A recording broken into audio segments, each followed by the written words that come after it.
Well, absolutely. Of course, I wanted to be there. I wanted to see what happened because this was such an egregious act that took place last night in the Los Angeles area. And you know, I saw Don. He looked fine. But I will tell you though that I thought the government's case was an embarrassment.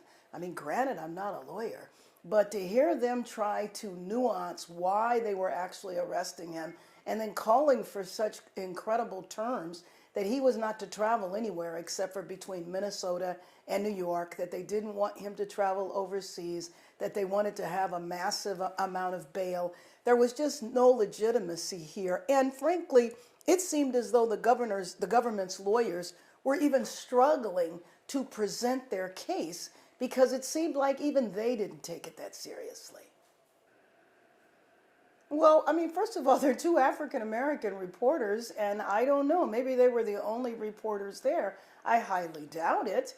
But it's interesting, Georgia, because I believe, and please tell me if I'm wrong, that she was one of the only reporters that covered the George Floyd case, or rather covered Derek Chauvin's trial. And we know that the administration is considering pardoning him.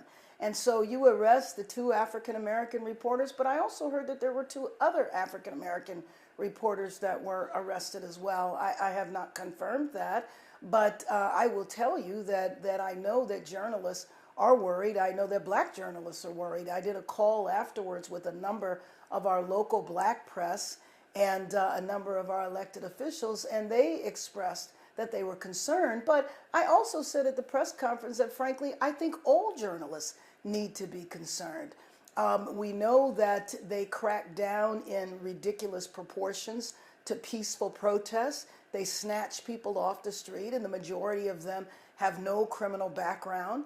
And so I think that journalists need to be put on notice as to whether or not they're coming after them. And I'm going to say this repeatedly because this is the year of the 250th anniversary of our democracy. And I wake up every day wondering, are we going to get to July 4th and still have a democracy intact? What is next? Who are they coming after next? How can I not?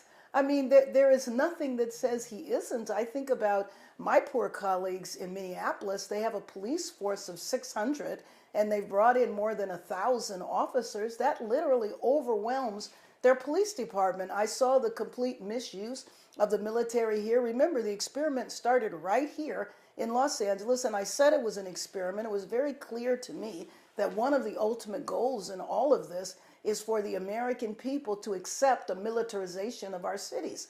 I mean, I don't want to see it be a year from now that we've grown accustomed to seeing troops up and down our street. We had 4,000 National Guard people here who basically had nothing to do. They were watching video games. Well, I can tell you that the situation is under control, but it is ongoing. And there was a interaction that was violent for a minute, but it was brought under control. First, you had the federal officers defending the federal building, and they acted in the beginning, and they dispersed tear gas. Then when it moved into the street, then of course the Los Angeles Police Department takes over. There is a show of force there, but so far they have been managing it. I think it's down to about 150 people, and they're kind of scattered around one particular intersection. So I think that it will end okay, but we are on a tactical alert right now in our city, and all of this is unnecessary. We have to go back to the origin of all of these protests. Nobody would be protesting now in the street if Minneapolis hadn't happened. We wouldn't have had protests in Los Angeles if they hadn't invaded us. I understand 2 people have been arrested for failure to disperse. But again, this is ongoing right now.